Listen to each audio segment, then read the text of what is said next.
Hello दोस्तों, हमारे channel में आप लोगों का स्वागत है। आज हम लोग देखेंगे आचार्य रामचंद्र शुक्ल जी का जीवन परिचय, कैसे बोर्ड एग्जाम में लिखा जाता है और कैसे याद करना है, ये भी देखेंगे हम लोग। और यह बहुत ही इम्पोर्टेंट है, यह हर साल पेपर में आता है। अगर आप कक्षा 10 में है तो आपको इसको तैयार करके रखना है, क्योंकि यह बहुत ही अधिकतर पूछा जाता है। चलिए स्टार्ट करते हैं हम लोग। आचार्य रामचंद्र शुक्ल जी का, इसको आप लोगों को अंडरलाइन कर लेना है 2 बार ब्लैक पेन से। और संक्षिप्त परिचय, इसके नीचे भी एक बार लाइन खींच देना है, अंडरलाइन इसको भी कर लेना है। फिर पॉइंट बना के, जैसे हमने बनाया है वैसे आपको भी बनाना है, पॉइंट बना के ऐसे। और जन्म लिखना है। जन्म इनका हुआ था 4 अक्टूबर 1884 ईस्वी को। जन्म स्थान लिखना है, जन्म स्थान है अगोना, बस्ती, उत्तर प्रदेश। पिता का नाम, इनके पिता का नाम था चंद्रबली शुक्ल। यहाँ पे इसको ऐसे कर देना है, पॉइंट बना देना है। मृत्यु इनका हुआ था 2 फरवरी 1941 ईस्वी को। और यह भाषा यहाँ पे था, तो भाषा मैंने काट के शुक्ल युग के प्रवर्तक कर दिया। मतलब 21 युग के प्रवर्तक थे, तो यह शुक्ल युग के प्रवर्तक थे। यहाँ पे आप मान लीजिए एक गलत हो गया है, इसको खत्म कर दिए, तो यहाँ पे पॉइंट बना दीजिए। यहाँ पे पॉइंट बना के शुक्ल युग के प्रवर्तक। आपको एक बार काटना है, अगर आपसे बोर्ड एग्जाम में गलती हो जाती है तो उस पर 3-4 बार अंडर काटना नहीं है, उसको एक बार कट कर देना है बस। और जीवन परिचय है, और फिर नीचे आप संक्षिप्त परिचय हम लोगों का हो गया। अब हम लोग जीवन परिचय लिखना स्टार्ट करेंगे। तो जीवन परिचय के नीचे अंडरलाइन कर लीजिए, पहले आप लोग ऐसे अंडरलाइन कर लेंगे जीवन परिचय, और फिर लिखना शुरू करेंगे जीवन परिचय। तो लिखना कैसे है और लिखना क्या है अब देखते हैं। हिंदी के प्रसिद्ध साहित्यकार का जन्म, हिंदी के प्रसिद्ध साहित्यकार का जन्म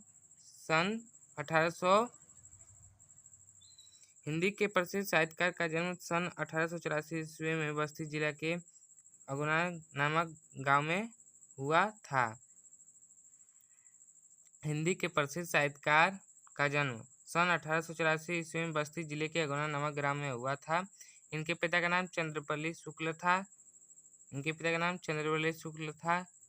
जो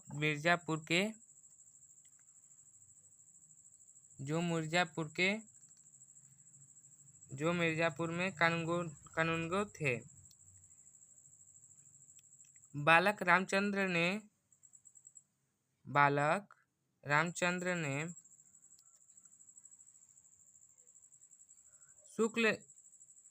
रामचंद्र शुक्ल ने हाई स्कूल की परीक्षा मिर्जापुर के मिशन स्कूल से उत्तीर्ण की तथा इंटर की परीक्षा के लिए इलाहाबाद में प्रवेश लिया। हिंदी के प्रसिद्ध साहित्यकार हैं, यह तो आप लोग जानते ही हैं। इनका नाम आचार्य रामचंद्र शुक्ल था। ये आपको 1-2 पॉइंट याद रखना है। इनका जन्म बस्ती जिले के अगुना नामक ग्राम में हुआ था। इनके पिता का नाम चंद्रबली शुक्ल था, जो मिर्जापुर में कानूनगो थे। बालक रामचंद्र शुक्ल ने हाई स्कूल की परीक्षा मिर्जापुर के मिशन स्कूल से उत्तीर्ण की। 3-4 पॉइंट हो गया है, बस थोड़ा शॉर्ट फॉर्म में याद रखना है। हाई स्कूल की परीक्षा मिर्जापुर के मिशन स्कूल से उत्तीर्ण की तथा इंटर की परीक्षा के लिए इलाहाबाद में प्रवेश लिया, किंतु अंतिम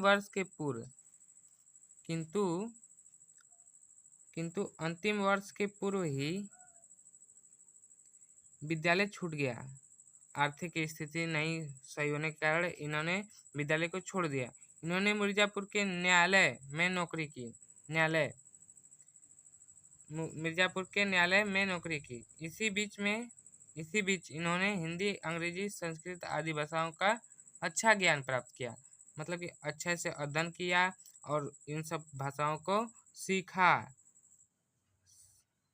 हिंदी, अंग्रेजी, संस्कृत आदि भाषाओं को अच्छे से सीखा।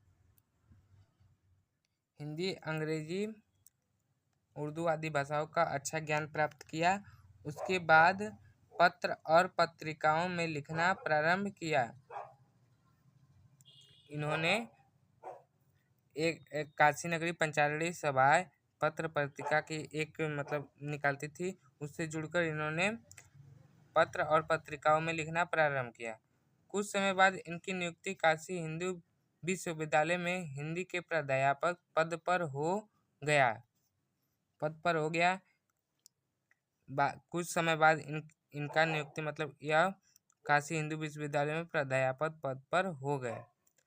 इस प्रतिभा संपन्न साहित्यकार सन 1941 ईस्वी में निधन हो गया। इनकी अब रचनाएं आप लोगों को लिखना होगा, तो रचनाएं लिखिए, उसके नीचे अंडरलाइन कर दीजिए। इनकी प्रमुख रचनाएं निम्नलिखित हैं करके आप लिख सकते हैं। आपको जितना याद हो सके, इसमें 2 रचनाएं मिनिमम 3 लिख सकते हैं, मैक्सिमम आप जितना लिख सकते हैं, जितना भी आपको याद है उतना लिख दीजिए। तो हमने 5 ठो लिखा है। चिंतामणि लिख दीजिए, इनकी एक है चिंतामणि, दूसरी है विचार विधि, तीसरा है सूरदास, चौथा है रश्मि मानसा और 5वां है त्रिवेणी।